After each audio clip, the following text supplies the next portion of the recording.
Imagine a man so rich that when he traveled, the economy of entire cities changed. Gold became so common that its value collapsed for years.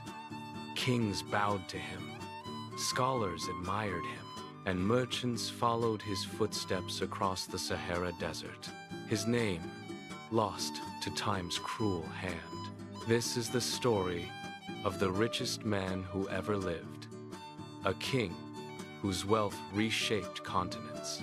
His name was Mansa Musa, and his empire was called Mali, the Hidden Empire. In the early 1300s, while Europe struggled through wars, famine, and disease, something extraordinary was happening in West Africa.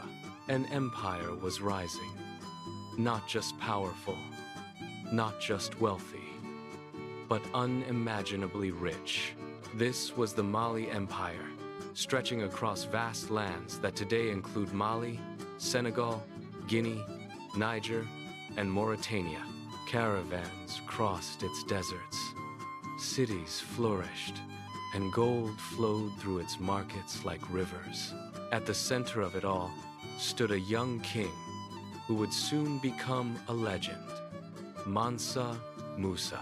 But his rise to power began with an unusual story. The king who disappeared. Before Mansa Musa became king, Mali was ruled by another emperor named Abu Bakr II. Unlike many rulers, Abu Bakr was obsessed with a mystery. What lay beyond the Atlantic Ocean? Some stories say he believed there were lands across the sea. So, he did something no emperor had ever done. He organized a massive fleet of ships, hundreds of them. Then he sailed west into the Atlantic Ocean and never returned. With the emperor gone, the throne passed to his deputy, Mansa Musa. No one could have imagined that this quiet transition would lead to one of the most extraordinary reigns in human history, the Golden Kingdom. Mansa Musa inherited more than just a throne. He inherited the richest empire on earth. West Africa contained nearly half of the world's gold supply at the time, and Mali controlled the most valuable gold mines. Gold from Mali traveled across deserts, through North Africa, and into Europe and the Middle East. Coins were minted from it. Jewelry was crafted from it. Empires depended on it. But the gold mines were only part of Mali's wealth. Salt, ivory, and trade routes made the empire even richer. Merchants from distant lands came to Mali cities to trade goods and ideas. And under Mansa Musa, the empire only grew stronger. Yet the event that would make him legendary had not happened yet. It would begin with a journey that would shock the world. The pilgrimage that shook the world. In 1324, Mansa Musa decided to perform the Hajj, the sacred pilgrimage to Mecca. Many rulers had done this before, but none had ever done it like Musa. He did not travel quietly. He traveled with a procession so massive that people could hardly believe their eyes. Reports say the caravan included 60,000 people, thousands of soldiers, hundreds of servants, and dozens of camels carrying gold.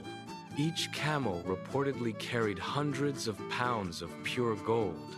The caravan stretched for miles across the Sahara Desert. Villages watched in disbelief as the golden procession passed. It looked less like a pilgrimage and more like a moving kingdom.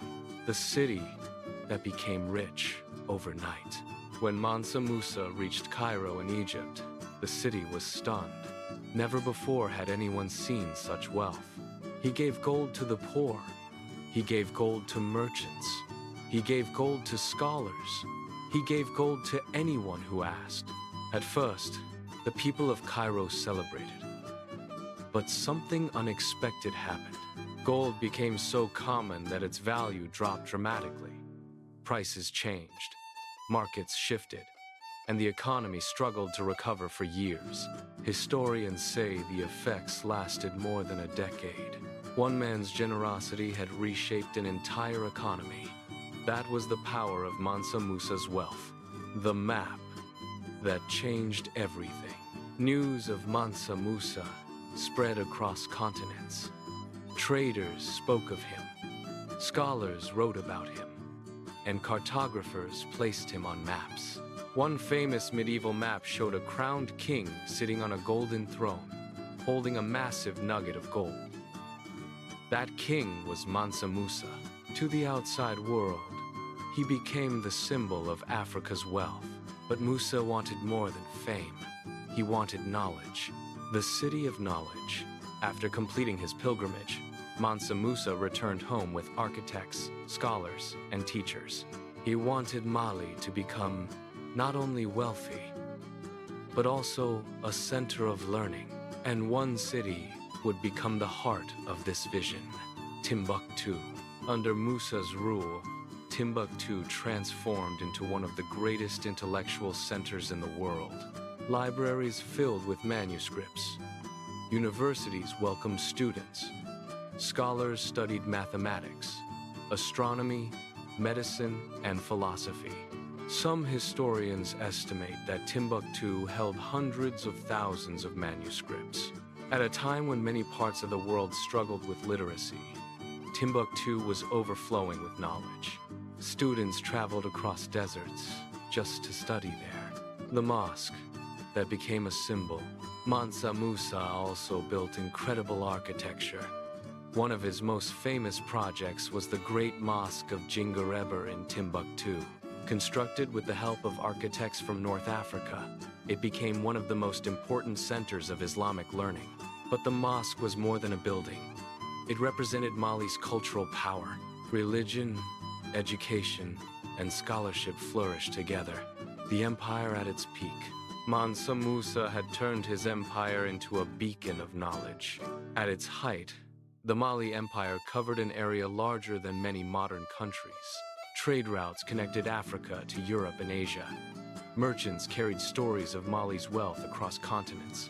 Travelers wrote about the generosity of its king. And scholars admired the learning of its cities. Yet, despite all this greatness, many people today have never heard of the empire. Why? Because history is often written by those who control the narrative. And many stories of Africa were intentionally left out.